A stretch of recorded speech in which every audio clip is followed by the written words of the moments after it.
Hey guys, I hope you're doing well today. This is going to be another Pan That Palette update, and I don't think I'm late on this one. I try to upload between the 10th and the 20th of each month. I like to give myself a little range there in order to possibly make some extra progress, and that's what I did today. I had a little bit left of one eyeshadow in this palette, and I wanted to make sure it was finished for this update.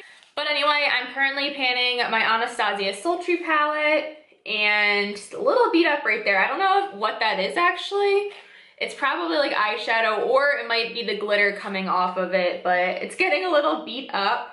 So let's get into the progress. First, I'm gonna insert a picture of what this looked like in the previous update.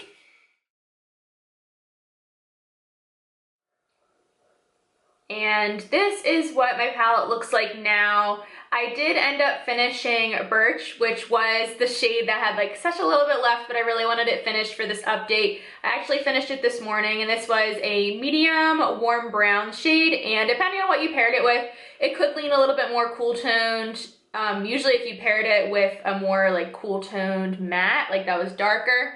And then I also wanted to make a bigger dip in the shade Birch, but I didn't really do that. I did use this a little bit more towards the beginning of the month, and then I didn't use it as much towards the end of the month. But I really have been using Dystopian more, and you won't really notice it because there's not much of a difference there, but I've actually been mixing Birch and Dystopian for my eyebrows, and a lot of you suggested to use Dystopian in my eyebrows, and I was like, that's probably really dark, so that's why I've been mixing it. I can get away with using Dystopian on like the outer half of it, just to make the tail a little bit more precise. So I'll probably end up mixing this with another matte brown in my collection just so I can do that since Birch is gone, but I'm glad I found a way to use Dystopian more. I also have it as a winged shadow liner today, and I like the way it looks.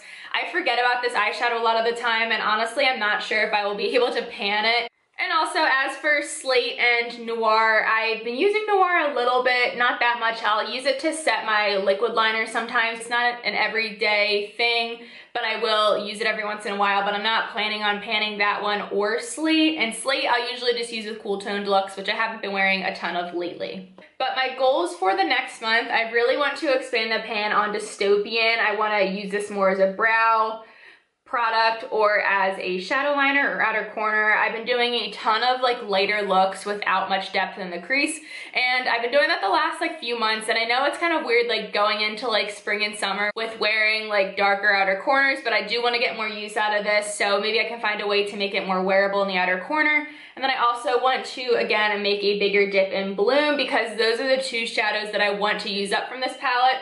Once those two shadows are gone, then I will declutter the rest of the palette, put it in my makeup empties for the year. So that is it for my short and sweet Pan That Palette update. These videos are typically very short, and hopefully they're easy to watch for you guys.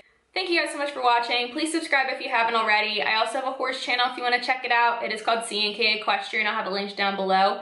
Hope you guys have an amazing day, and I will see you guys in my next video. Talk to you later. Bye.